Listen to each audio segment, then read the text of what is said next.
Bonjour mes chers amis francophones, les amateurs de l'astrologie, ceux qui suivent ma chaîne régulièrement.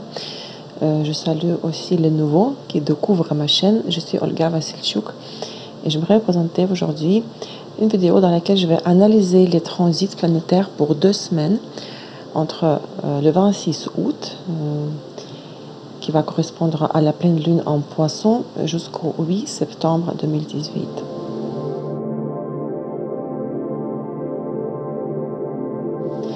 Mes chers amis, la vidéo d'aujourd'hui va être assez courte, très légère, très positive, car j'ai de très bonnes nouvelles pour vous. Cette fois, nous avons passé par une période très difficile, n'est-ce pas? Cet été, le mois de juillet, mois d'août, nous ont offert 3 éclipses.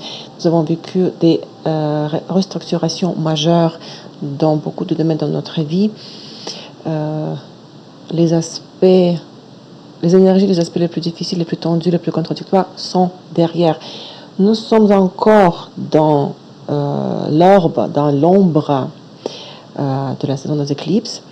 Nous allons sortir définitivement de l'ombre des éclipses dans 2 semaines vers le 9 septembre, parce que la nouvelle lune du 9 septembre en Vierge va terminer un mois après la nouvelle lune et l'éclipse solaire du 11 août en Lion. Donc nous ne serons plus sous l'impact des éclipses. Dans les éclipses, vous vous rappelez, nous avions 5 voire 6 planètes rétrogrades en même temps. C'était le temps très difficile, pas évident pour plusieurs de nous, mais tout ça en principe est derrière. Donc je vais vous parler des aspects très constructifs aujourd'hui pour les 2 semaines à venir. Mais avant de commencer de parler des transits, j'aimerais commenter quelque chose concernant l'école, concernant les cours. Mes amis, je sais que j'ai pris mon temps pour faire la 2e leçon, parce qu'en en août, je devais faire les vidéos sur l'éclipse lunaire, solaire, sur Uranus rétrograde, sur Mercure rétrograde, tout ça en 3 langues. Je fais aussi la première leçon en 3 langues. Vous imaginez pas le montant du travail que ça implique. Donc, la 2e leçon est prête. Elle est extrêmement réussie et très intéressante. Elle dure 2 heures. C'est le double de la première leçon. L'information est extrêmement concentrée. C'est le pur bonheur. J'ai même révisé moi-même. J'ai revu ma propre leçon. C'est vraiment, je suis très contente de moi. Vous n'allez pas regretter du tout si vous achetez cette leçon. Mes amis, beaucoup de vous m'écrivent, ils me demandent si le prix de 20 €, c'est le prix du module. Le module va contenir 18 leçons. Chaque leçon va durer 2 heures. Le prix du module ne peut pas être de 20 €, logiquement. Vous avez besoin de 2 semaines, mais peut-être plus, pour assimiler le matériel d'une leçon qui dure 2 heures. Donc, le prix que vous allez payer pour cette leçon est vraiment... vous n'allez même pas remarquer que vous avez payé ce prix-là. Vous allez avoir en plus le matériel de support, les brochures et les manuels. Je pense que la vitesse, la cadence optimale, ce sera 2 leçons par mois, c'est-à-dire, parce que cette leçon de 2 heures, elle correspond en fait à 2 leçons, du point de vue du contenu et de la concentration du matériel. Surtout pour les débutants, les nouveaux, les néophytes, vous avez besoin de temps pour assimiler cette information-là. Donc, aussitôt que je publie un extrait gratuit de la leçon sur YouTube, tout de suite après cette vidéo, vous allez pouvoir avoir l'accès, vous aurez le lien qui vous mène vers mon site web, qui contient mon site web. J'ai créé une page sur mon site web qui s'appelle École. C'est là que vous allez trouver toutes les leçons publiées, téléchargées l'une par l'autre, d'accord? La première leçon, ceux qui ont acheté la première leçon, ce lien privé sur YouTube est supprimé. Je vais vous envoyer le code d'accès, le mot de passe pour pouvoir visionner cette leçon, encore une fois, si vous voulez, sur mon site web, d'accord? Donc ne paniquez pas si vous cliquez sur le lien de la première leçon, elle ne s'ouvre plus. Tout sera maintenant sur mon site web. Et Donc, vous pouvez toujours vérifier, si vous avez manqué ma vidéo sur YouTube, est-ce qu'il y a une nouvelle leçon sur mon site web, d'accord, sur la page école. Autre chose aussi par rapport au sujet de l'école. Je pense qu'à un certain moment, peut-être pas à la fin du premier module, parce que c'est quand même 18 leçons, c'est beaucoup. Peut-être au milieu du premier module, je vais organiser un webinaire, on dit en français, n'est-ce pas, interactif, une conversation interactive gratuite pour ceux qui ont acheté les leçons. D'accord? Nous allons pouvoir discuter, je vais répondre à vos questions.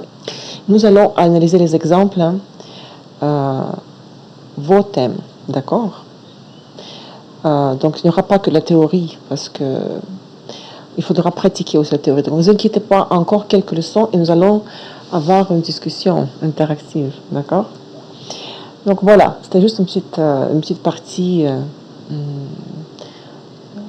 concernant les cours. Merci pour vos messages, merci pour votre encouragement. Vous allez voir, ça va être de plus en plus intéressant. Allez, revenons à notre transit. Qu'est-ce qui va se passer durant la dernière semaine du mois d'août et la première semaine du mois de septembre? À partir du 22 août, la prédominance des planètes dans les signes féminins, je vous rappelle que les signes féminins sont les signes de l'élément d'eau et de terre, l'énergie féminine yin, l'énergie passive, mettra l'accent sur l'activité interne. Nous voudrions réorganiser notre vie, changer le niveau de notre savoir-vivre, l'augmenter surtout ce niveau de savoir-vivre et de notre éducation. Nous nous intéresserons aux questions de moralité. Cela permettra de bâtir les relations en développant l'acceptation, la sensibilité, les capacités d'entendre et d'écouter les autres. À partir du 24 août, en raison de la prévalence des planètes dans l'élément de terre, nous pourrons manifester par exemple le conservatisme et l'attachement au dogme, la réticence à changer quelque chose et à évoluer, la réticence. Alors notre pleine lune du 26 août, 7h56 l'heure de Montréal, l'heure de New York, midi 56 l'heure de Paris, dans le 3e degré de Poisson, elle sera très émotionnellement complexe, mais en même temps très constructive. Elle coïncide avec le carré Vénus-Pluton et avec Mars qui est stationnaire. Elle va terminer sa phase rétrograde le 27 août. Les idées nées au moment de la nouvelle lune en Lion, qui était l'éclipse solaire, le 11 août, vont passer, lors de la pleine lune, le test de la réalité. Elles vont devoir être révisées pour pouvoir rester viables. Et pourquoi la pleine lune est très constructive? C'est que l'acte de la pleine lune forme une configuration, fait partie de la configuration des aspects qui s'appelle le cerf-volant. Le soleil en opposition, le soleil en Vierge en opposition avec la lune en Poisson. La lune à son tour forme deux sextiles, le sextile avec Saturne et le sextile avec Uranus. Et Uranus, Saturne et Soleil forment encore le grand trigone ou le grand triangle, la configuration des aspects de fond qui était exact, vous vous rappelez, il y a 2 jours. J'ai parlé de cette configuration dans la vidéo précédente.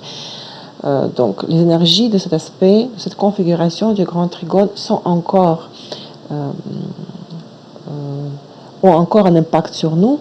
Donc, lorsque nous avons un grand trigone et une 4e planète formant 2 sextiles en plus, nous obtenons la configuration qui s'appelle le cerf-volant. Donc, vous êtes d'accord avec moi que cette série des éclipses de l'été 2018 nous a quand même assez fatigués. Hein? Et voilà, maintenant, pour tous ceux qui y ont survécu, vous avez un bonus. Donc, cette pleine lune en Poisson du 26 août, c'est la première phase lunaire sérieuse sans incident. Car la pleine lune, c'est la phase la plus importante, l'une des 2 phases les plus importantes du mois lunaire, du cycle lunaire. La nouvelle lune et la pleine lune, n'est-ce pas? Donc, Cette pleine lune de plus, elle donne plus d'opportunités que la pleine lune ordinaire.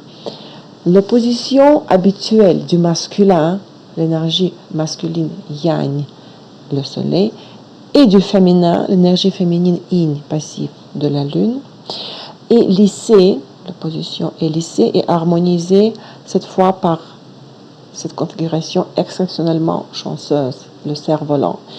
Ce sera le moment de corriger les erreurs de cet été, et pas seulement de cet été, d'apaiser les conflits dans les relations, de relancer les projets gelés ou abandonnés, de gagner de l'argent et d'avoir du plaisir. Cette configuration, c'est un exemple classique des opportunités brillantes. Ce serait juste dommage de les manquer, ces opportunités. En règle générale, toute pleine lune apporte de la clarté, de la prise de conscience, permet de révéler les imperfections de la situation et de les corriger, ces imperfections. Mais les énergies du signe de Poisson, dans lequel se trouve la lune, au moment de la pleine lune, rend cela à peine possible, de sorte que le reste de la semaine du mois d'août, nous allons vivre plus de nos émotions, de notre intuition que de notre mental. Mais notre intuition va fonctionner très très bien en nous donnant beaucoup d'indices et des conseils parfois inexplicables mais précieux. Et je pense que cette pleine lune va nous apporter aussi de la clarté en matière émotionnelle. Elle nous permettra de comprendre mieux nos propres besoins et nous éclaircira les situations dans le domaine professionnel, nous aidera à trouver la meilleure option que nous recherchons et à sortir de la congestion. Donc tout à l'heure j'ai dit que l'aspect qui formait en même temps de la pleine lune, c'est le carré Vénus-Pluton 90 degrés le 26 août. Cet aspect qui est tendu crée des problèmes et des défis dans les affaires personnelles et dans les activités créatives, dans la sphère matérielle et financière et dans les relations de partenariat. Vénus, n'est-ce pas? Les personnes égoïstes, au courant de cette période, peuvent faire face à des graves pertes de biens ou d'argent ou des graves conflits dans leur partenariat. En même temps, les personnes pour qui il n'y a pas que leur bénéfice personnel qui compte pourraient vivre un nouveau élan dans leur créativité, découvrir de nouvelles sources de revenus et de s'engager dans de nouvelles relations amoureuses. Cependant, dans tous les cas, le changement d'occupation ainsi que la construction de nouvelles relations seront douloureux et vont se passer dans le contexte des inquiétudes et du stress, car il s'agit de la manifestation extrême du thème vénusien, du thème de Vénus. Cependant, ici, Vénus, c'est plutôt fort qu'opprimé, mais cette force est excessive, c'est-à-dire que l'amour, le sexe, l'argent et le plaisir, tout a tendance à dépasser les bords, les limites. Il faut nous en souvenir et nous retenir dans les situations potentiellement dangereuses et ils sont bien probables, bien possibles. Quoique si nous recherchons à impressionner quelqu'un, c'est le moment opportun pour cela. Donc à partir de ce moment-là, 2 jours après la pleine lune, à partir du 27 août, le positif commence, car Mercure est déjà direct, vous vous rappelez, et Mars est en train de sortir du moment rétrograde. Donc le 27 août, Mars devient direct dans le 28e, je crois qu'on dit, 28e degré de Capricorne. Et donc la fin du mois d'août, nous aurons plus de succès à la fin du mois d'août, lorsque Mars reprendra son mouvement, finira son moment rétrograde. Toute activité commerciale et professionnelle sera efficace. L'énergie du Capricorne contribue à l'obtention des résultats concrets et tangibles dans tout ce que nous faisons. Par conséquent, à la fin du mois d'août, nous aurons beaucoup de succès dans la mise en œuvre de nos projets et des plans professionnels, nécessitant une action claire et coordonnée, surtout des membres de l'équipe, dans le but d'atteindre l'objectif commun ultime. Mais il est recommandé de prendre davantage soin des autres, sinon dans la poursuite du succès, nous pouvons oublier ceux qui sont à nos côtés. Le 28 août, Mercure forme le carré avec Jupiter. Et c'est le dernier aspect de Mercure avec Jupiter dans le cadre de sa boucle rétrograde, de la boucle rétrograde de Mercure, bien sûr. La première fois, Mercure a formé le carré avec Jupiter le 11 août, rappelez-vous, le jour de la nouvelle lune et de l'éclipse solaire en Lion, lorsque Mercure était rétrograde. Donc, ce jour-là, le 26 août, plus ou moins 2 jours, les tâches que nous nous sommes fixées au cours de la première quinzaine de juillet, et les tâches qui étaient liées aux accords sur nos plans créatifs et sur nos possibilités financières seront finalement résolues. Les situations reviennent, d'accord? L'aspect crée des difficultés et des tensions pour être compris et accepté par la société. Il y a un risque de la perception faussée de l'information. Par conséquent, ce n'est pas le meilleur moment pour planifier les présentations, surtout importantes, les conférences et les tables rondes. Méfiez-vous des mots et des promesses vides de la part des autres et de ce que vous promettez aussi aux autres. Ne croyez pas à des rumeurs infondées, fuyez la manipulation par l'information. La manifestation de ce carré, cette fois, sera un peu plus légère que celle du carré précédent, du 11 août, mais nous nous rappelons que si nous nous vantons trop, cela peut offenser quelqu'un et faire du mal à nous-mêmes avant tout. Donc la tempérance est souhaitable et ici le conseil que les astres nous donnent, c'est le silence, c'est d'or. Le 3 septembre, donc nous arrivons déjà au mois de septembre, c'est l'automne, enfin chez moi c'est l'hiver, on est en plein hiver là, il pleut, il neige pas, mais en décembre nous commençons l'été tropical, là c'est l'hiver. Le 3 septembre, Mercure est en sextile avec Vénus, c'est un aspect très harmonieux. Cette journée sera peinte d'harmonie entre le sentiment et la raison. L'atmosphère qui va régner, c'est l'atmosphère de nonchalance. Beaucoup de nous pourront ressentir une forte attraction pour le sexe opposé. Les relations amoureuses vont naître facilement. Et ce jour-là est propice au loisir, au repos, aux courts voyages et aux visites chez vous ou à vos visites chez quelqu'un. Nous avons une ingression pendant les 2 semaines à venir. Mercure quitte le signe de Lion, dans lequel il est resté un bon moment parce qu'il a formé sa boucle rétrograde en étant dans le signe de Lion. Donc le 6 août, Mercure passe dans le signe de Vierge, dans le signe de sa maîtrise, donc sa gouvernance, où il restera jusqu'au 22 septembre. Donc, lors du transit de Mercure par Vierge, nous voyons la vie en détail et nous sommes en mesure de relier toutes les parties de quelque chose, d'une situation, d'un problème, dans un ensemble ordonné, dans un système ordonné. Toutes les questions difficiles sont divisées en parties et analysées en morceaux, étape par étape. Et grâce à cela, nous arriverons à une compréhension claire de l'ensemble du problème ou d'une situation. Le 7 septembre, nous avons 3 aspects très intéressants. Le Soleil en Vierge sera en opposition à Neptune en Poisson. Cet aspect va créer un moment très émotionnel. Nous ne serons pas en mesure d'évaluer adéquatement la situation et pouvons donc être facilement victimes de nos propres fantasmes illusoires, victimes de fraude ou d'intrigue.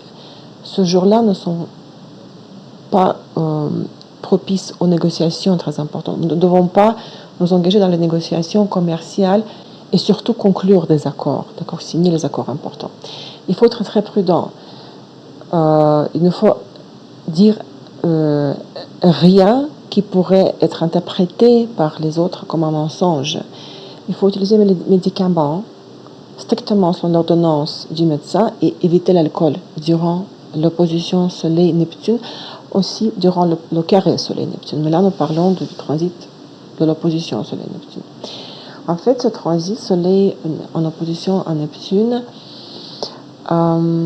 provoque un tel état lorsque nous nous posons la question à nous-mêmes. Comment nous pouvons répondre aux besoins de notre moi intérieur? Où appliquer nos efforts et notre volonté? Mais nos ambitions resteront le plus probablement insatisfaites. Nos principaux objectifs ou intentions ne vont pas se réaliser en raison des obstacles qui peuvent se révéler insurmontables. Et cela peut arriver peut-être parce que dès le début, nous avons fixé des objectifs irréalistes. C'est le problème de Neptune lorsqu'il crée un aspect tendu, opposition au carré. Donc il vaut mieux montrer de la patience et l'attitude philosophique à la vie. Mais nous sommes sauvés ce jour-là, le 7 septembre, par une configuration magnifique, configuration des aspects de fond, le grand trigone, le grand triangle dans les signes de terre, Mercure en Vierge, Uranus en Taureau, Saturne en Capricorne. Grand triangle. Qui adoucit un petit peu cette opposition Soleil-Neptune, d'accord? Nous serons visités par les idées nouvelles et originales. L'intuition et la foi en progrès nous permettront de reconnaître les nouvelles chances pour le succès. En particulier, cela va concerner les questions pratiques, parce que c'est le trigone dans les signes de terre, d'accord? Les questions, comment trouver l'issue à une situation, la solution d'un problème qui semblait auparavant insurmontable. Ça, c'est grâce au trigone Mercure-Uranus. Mais notre pensée sera en même temps concentrée, sérieuse et condensée, concentrée grâce au trigone Mercure-Saturne. Grâce à la concentration mentale, nous pourrons réussir dans une sphère spécifique et particulière. Et ce jour-là, toute forme d'apprentissage se passera facilement. Et si de nouveaux liens sont créés, ils pourront se transformer dans une relation de longue durée. Donc, vous voyez, mes amis, je vous ai promis de très, très beaux aspects.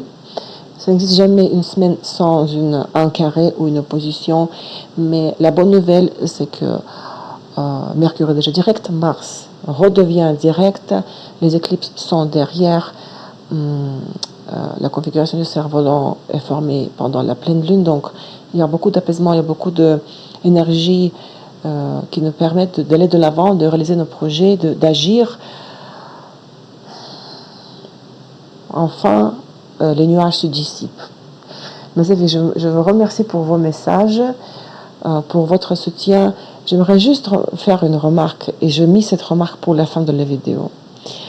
Je suis très surprise que certains de vous soient surpris, que je leur demande réserver une consultation dans mon agenda après avoir fait le paiement pour mes services.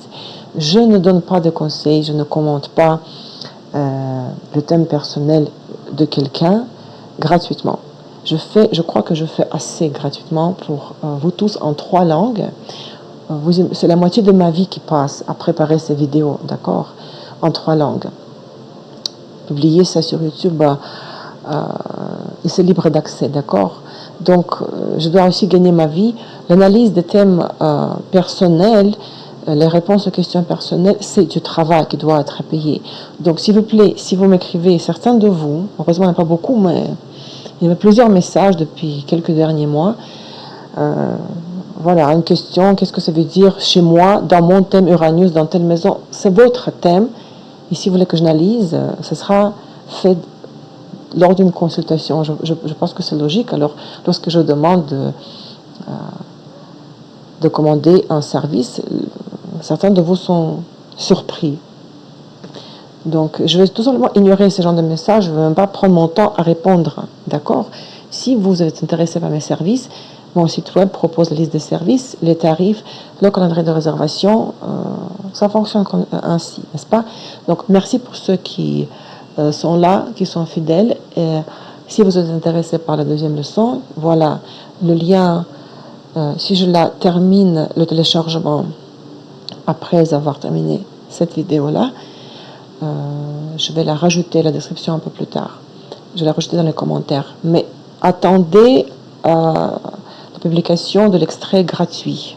D'accord? Sur YouTube. Ça veut dire qu'à partir de ce moment-là, la leçon est accessible sur mon site web.